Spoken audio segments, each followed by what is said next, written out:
O vídeo de hoje é sobre a parte 2 da importância da refrigeração no contexto socioeconômico.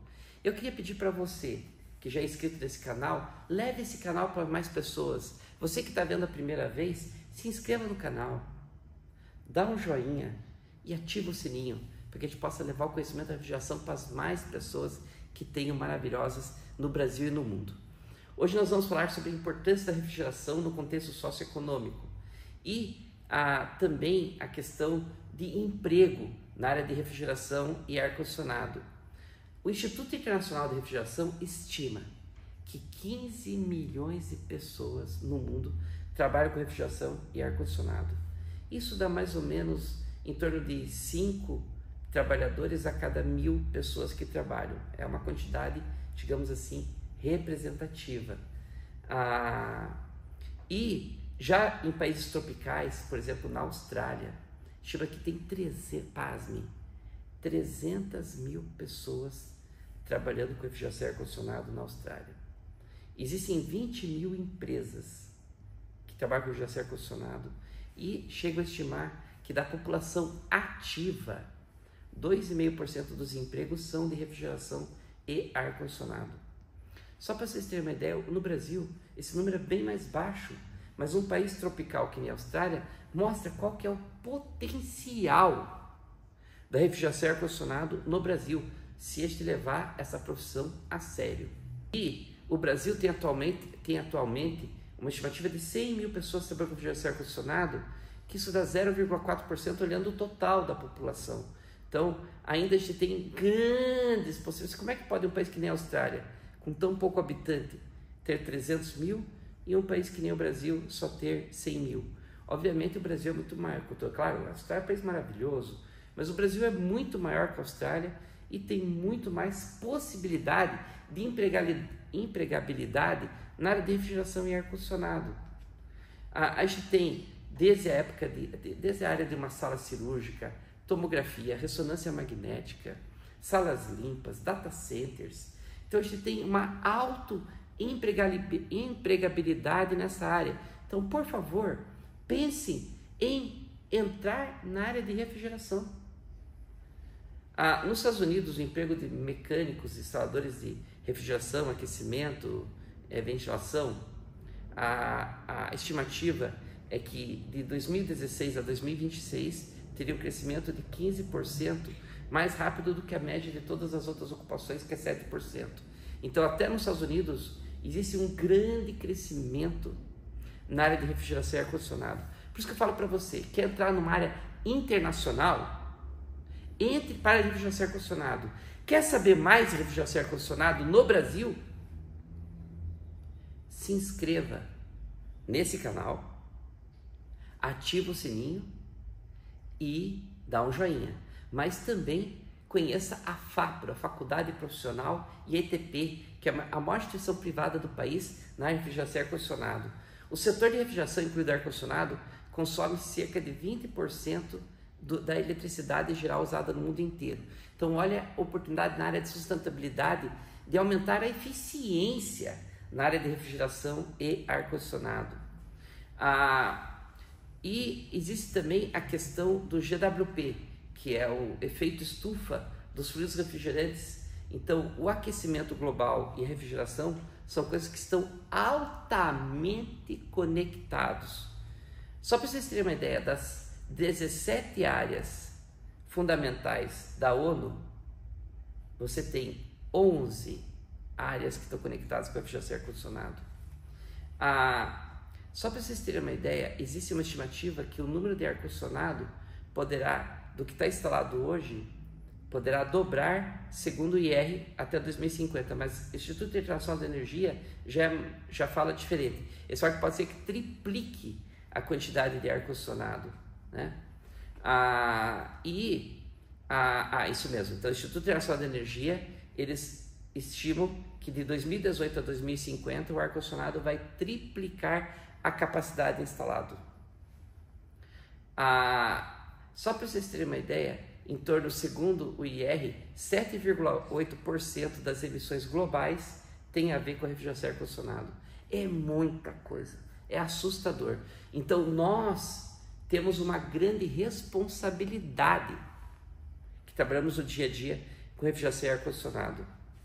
As ações implementadas nessa questão de diminuir carga de fluido refrigerante podem ajudar a melhorar a qualidade do ar, a qualidade do meio ambiente com menos emissões de gases de efeito estufa. A redução das emissões diretas de fluido refrigerante, isso é uma coisa bem importante, quer dizer, pessoas que saibam fazer o balanceamento frigorífico da forma correta. Também a questão de utilizar fluidos refrigerantes que tenham médio ou baixo impacto ambiental, são coisas que estão no radar forte de todos os ministérios do meio ambiente no mundo inteiro. Por isso que você tem o protocolo de Kigali, por isso que você teve também a questão do protocolo de Montreal. Nós estamos aqui para trabalhar junto, para fazer um mundo melhor nessa área, desde que os profissionais sejam qualificados. Também a questão de redução de consumo de energia. Você sabia que uma coisa simples, você que está ouvindo, vamos supor que você na área de refrigeração e ar-condicionado, não tem problema, mas só para você ter uma ideia, um ar-condicionado instalado numa laje cheia, ensolarada, perto de um jardim sombreado, você pode ter uma diferença de 30% no consumo de energia. Por isso que eu falo para vocês, levem a sério essa questão da eficiência energética com refrigeração e ar-condicionado. Lembrando que, olha, todos os fluidos refrigerantes têm um determinado GWP, que chama em inglês de Global Warming Potential, que em português significa efeito estufa. E no GWP em 100 anos, você vê que tem fluidos refrigerantes, por exemplo, 404A, que tem na R6 um GWP de 4.800. Então, você vê como é alto, enquanto já o R32 749. Então, como você pode diminuir esse questão de impacto ambiental com a adotação de fluidos refrigerantes mais sustentáveis. E aqui a FAPTP tem muita expertise nessa área de fluidos refrigerantes, tanto que teremos, em parceria com a GIZ e com o Ministério do Meio Ambiente, nós teremos um dos maiores laboratórios do Brasil e do mundo na área de fluidos refrigerantes naturais, com CO2 e propano. Então, convido todos vocês a conhecerem a FAP e conhecerem os nossos laboratórios nessa área. Só para vocês terem uma ideia, os alimentos são responsáveis por 26% das emissões globais, né? E a cadeia de suprimentos ali, ela representa 18% do total, isso quer dizer 4,7% das emissões globais. Esses valores estão na parte de comercialização, na parte de empacotamento, embalagem, né? A parte de transporte e na parte do processamento da comida. Para processar comida lá no frigorífico, precisa de refrigeração? Precisa. Para você transportar um alimento, você precisa de refrigeração? Precisa. Para você empacotar um alimento, você precisa de refrigeração? Porque pareça, precisa. E para você comercializar o alimento, por isso que tem as ilhas, tem os expositores de refrigerante, ou seja, em toda a que chama de cold chain. Fixe esse nome, você que quer crescer na refrigeração. Cold chain, que significa a cadeia do frio. Para toda a cadeia do frio, você tem a parte da venda, a parte do empacotamento, a parte do transporte e a parte do processamento do alimento. Existem normalmente as emissões que chama de pré-pós-farm, before, after farm, right? Então, antes e depois da fazenda. Enquanto mais desenvolvido o produto é, mais a emissão dele é maior, né? Você pega, por exemplo, um vinho que tem que manter refrigerado, você tem muita emissão pós-fazenda. Agora você pega, por exemplo, você não tem tanto processamento de uma maçã. Então a maçã você pega, colhe e come, né? Então você tem a pouca emissão de pós da colheita, né? Agora já uma torta de maçã, sim, né? Então tem cada caso, você tem o pré e o antes, né? Aqui você tem vários alimentos ali, isso aqui é do Instituto Internacional de Refrigeração, da emissão antes e depois, né? Muito importante para vocês saberem sobre isso, né? As emissões por países, né? Você pode ver que os países todo mundo fica falando do Brasil, mas os países desenvolvidos são os países que mais poluem, né? Os países aí que antigamente chamava-se primeiro mundo, e já os países em desenvolvimento, a maior parte da poluição está relacionada, por exemplo, à parte do desmatamento, né? Aqui você vê as emissões por região do mundo, né?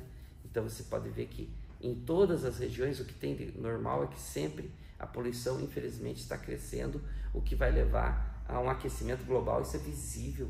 Você todo ano bate recorde de ano mais quente para ano mais quente, né? As emissões com a mudança de alimentação, com o passar do tempo também. Esse é um gráfico interessante para vocês conhecerem, né?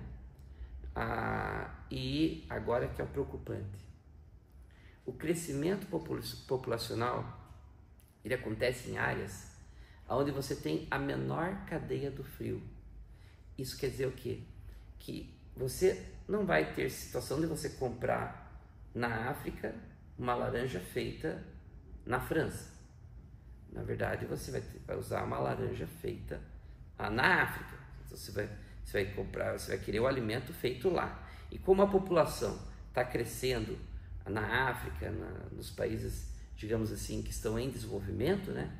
Você vê a população crescendo largamente, justamente no local que tem menos capacidade de armazenar frio. Isso significa que nós vamos aumentar as perdas de alimento. Por isso que a gente precisa sair da casinha e qualificar os profissionais para trabalhar no seu país. Ou seja, qualificar os brasileiros para trabalhar com refrigeração no Brasil. Você pode achar que 100 mil profissionais é ruim. É ruim mesmo, viu? Na Austrália tem 400 mil. Então quer dizer o quê? Que eles estão mais pessoas capacitadas para poder trabalhar com frio e diminuir o desperdício de alimento. Enquanto no Brasil, a gente só tem 100 mil pessoas para fazer o frio.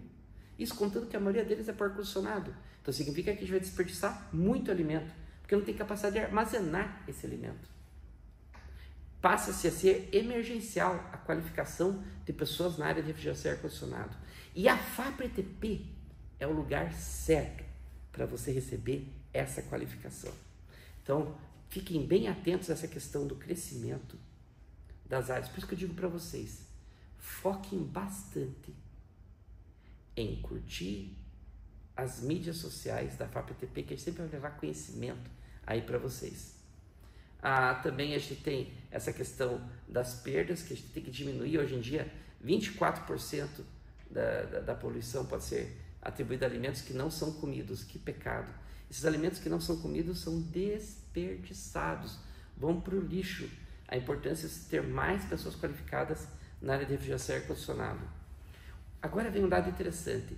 O Instituto Internacional de Refrigeração estima que 778 milhões de toneladas de alimentos sejam preservados pela refrigeração no mundo.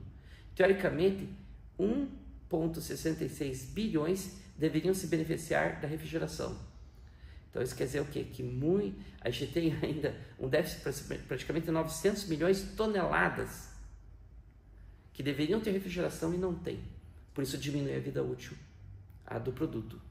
Com o uso adequado da refrigeração, no mínimo 475 milhões de toneladas de alimento poderiam ser salvas. Quer salvar o mundo da desperdício de alimento? Qualifique pessoas e construa câmaras frigoríficas. A coisa mais importante para o ser humano é não ter fome. E nós estamos perdendo alimento por não ter refrigeração.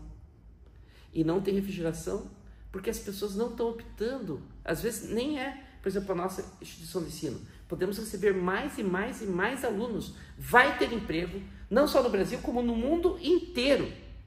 Então você fique atento a esse vídeo.